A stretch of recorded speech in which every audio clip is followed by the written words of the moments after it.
Good evening. Magluluto ako ng kamote. Kamoteng ginataan na may seafoods.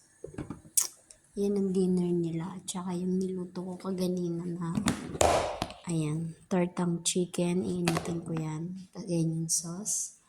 At yung lunch na niluto kong ulam. Yan.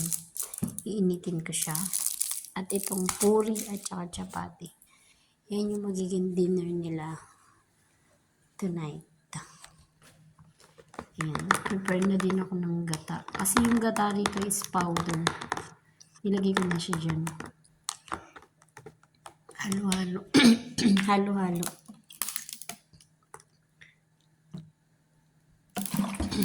Masakit ang lalamunan ko, guys. Ayan. Pagka luto na yung kamote, tsaka ko ilalagay yan. Pagka luto na yan, kaso hindi pa yan luto eh. Ayan. Saktong ano na ako nagluto kasi plano ko magplancha.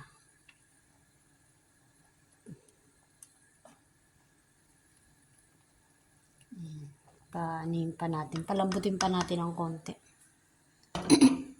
Para pag nilagay ko yung gata, yan yung dinner nila.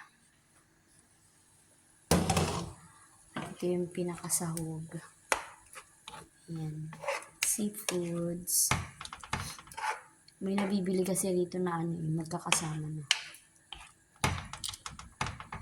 Kaya yun yung ano nila ngayon.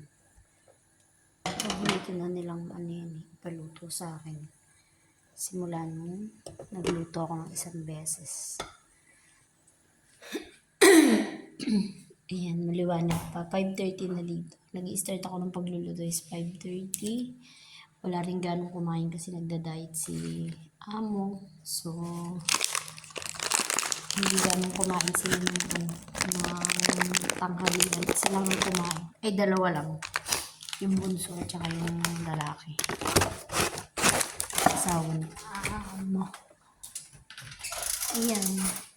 At yun lamang po. Short video lang tayo for tonight. Thank you for watching. God bless.